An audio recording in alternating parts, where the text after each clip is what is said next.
Hi hello welcome to all. అందరూ ఏం చేస్తున్నారు? మేమైతే చూసారు కదా, క్యాంప్ వెళ్దామని బయలుదేరామన్నమాట. యాక్చువల్లీ క్యాంప్ అంటే ఎక్కడికి కాదు, అందరూ కార్తీక మాసంలో పిక్నిక్కి అక్కడికి ఇక్కడికి వెళ్తుంటారు కదా.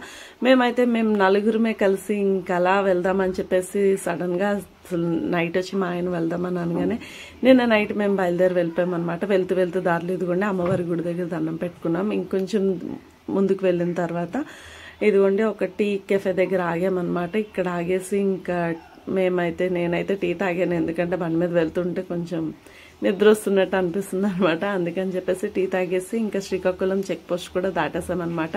మొత్తానికైతే ఎక్కడికి వెళ్తున్నామో చెప్పలేదు కదా, అరసవిల్లి గుడికి వెళ్తున్నాం అనమాట. అరసవిల్లి అంటే అక్కడ సూర్యనారాయణమూర్తి గుడి ఉంటుందన్నమాట. అది చాలా ఫేమస్ యాక్చువల్లీ, అందరూ చాలా మంది వెళ్తూ ఉంటారు. నేనైతే ఇది సెకండ్ టైం అనమాట. మా ఆయన అయితే ఫస్ట్ టైం వచ్చారు ఈ టెంపుల్కి. అండ్ చాలా అంటే చాలా బాగా దర్శనం అయితే అయింది. ఇదిగోండి టెంపుల్ దగ్గరికి వచ్చేసాం. ఇక్కడ కోనేరు ఉంటుంది, ఇక్కడ కాళ్ళు చేతులు కడుక్కుని ఇంకా అక్కడి నుంచి మా దర్శనం కూడా అయిపోయింది. భోజనం కూడా చేసేసాం, బయటకు వచ్చేసాం అనమాట. భోజనం చేసేసి ఫుడ్ కూడా చాలా అంటే చాలా బాగుంది. ఇంకా అక్కడి నుంచి రిటర్న్ అయిపోతున్నాం అనమాట. రిటర్న్ అంటే మళ్ళీ మన వైజాగ్ అయితే రావటం లేదు, శ్రీకూర్మం వెళ్తున్నాం. ఇక్కడికి నుంచి ఒక 9 కిలోమీటర్ల దూరం అనమాట శ్రీకూర్మం. ఇక్కడ వచ్చేసి అసలు ప్రపంచంలో ఎక్కడ అసలు విష్ణుమూర్తి కూర్మావతారంలో దర్శనం అనేది లేదు. ఓన్లీ మన ఈ ఒక్క దగ్గర ఈ శ్రీకూర్మంలో మాత్రమే ఉందంట విష్ణుమూర్తి అలా కూర్మావతారంలో దర్శనం ఇవ్వడం. సో చాలా ఎక్సైటింగ్ అనిపించింది. ఇంకా అసలు నేను అయితే ఇది కూడా లాస్ట్ టైం నేను చూశాను, మా ఆయన అయితే ఫస్ట్ టైం. అసలు మా ఆయనకైతే గుడి చాలా అంటే చాలా బాగా నచ్చిందంట. అంటే పాత గుళ్ళు చూస్తే మనం అదొక ఎక్సైట్మెంట్ ఉంటుంది కదా, దాని కోసమేమో అసలు చూడగానే మా ఆయన ఫుల్ ఎక్సైట్ అయిపోయారు. నేను కూడా లాస్ట్ టైం వెళ్ళినప్పుడు అయితే నాకు అంత తెలీదు, నా మ్యారేజ్కి ముందు వెళ్ళాను అనమాట. అండ్ ఇప్పుడైతే నేను కూడా చాలా బాగా నచ్చింది నాకు కూడా. అండ్ చూసారు కదా ఎన్ని వందల తాబేళ్ళు ఉన్నాయో ఇక్కడ. అసలు మా చిన్నప్పుడైతే అసలు ఒక్కొక్క సందు దగ్గరనే ఒక్కొక్క ఏరియాలో బావులు ఉండేవి, వాటిల్లో ఉండేవి తాబేళ్ళు. ఇప్పుడైతే అసలు ఎక్కడా కనిపించటం లేదు, కానీ ఇక్కడ చాలా తాబేళ్ళని పెంచుతున్నారు అనమాట వీళ్ళు.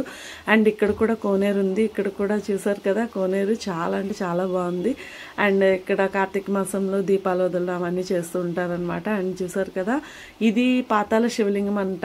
అదిగోండి ఆ శ్రీకూర్మం గుడికి పక్కనే ఉంది, అక్కడికి కూడా వెళ్ళండి. ఆ టెంపుల్ కూడా చాలా పాతదంట, చాలా బాగుంది. ఇంకా వస్తూ మేమైతే ఇదిగోండి దారిలో ఇలా వెజిటేబుల్స్ పెట్టారనమాట. సో బీరకాయ, వంకాయ అండ్ గోరుచిక్కుడు, కాలీఫ్లవర్ తీసుకున్నాం. అవి కూడా ఎలా ఉన్నాయి, ఆ టేస్ట్ ఏంటి అన్నది కూడా మీకు రెసిపీ పెట్టేస్తాను. ఇంకా చూస్తుండగానే చీకటి అయిపోయింది, ఇంకా చలి కూడా చాలా ఎక్కువైపోయింది. మళ్ళీ ఒక టీ కాఫీ దగ్గర ఆగాము. ఇక్కడ వచ్చేసి ఇదిగో టీ తీసుకున్నాం. మేమైతే పిల్లలకైతే పాలు ఇచ్చేసామన్నమాట. వాళ్ళు కూడా ఫుల్గా తాగేసి మళ్ళీ మేము ఫుల్గా ఇంకా తాగేసాం కదా, రిఫ్రెష్గా మళ్ళీ బయలుదేరిపోయామన్నమాట. మొత్తానికైతే మా వైజాగ్ వచ్చేసాము.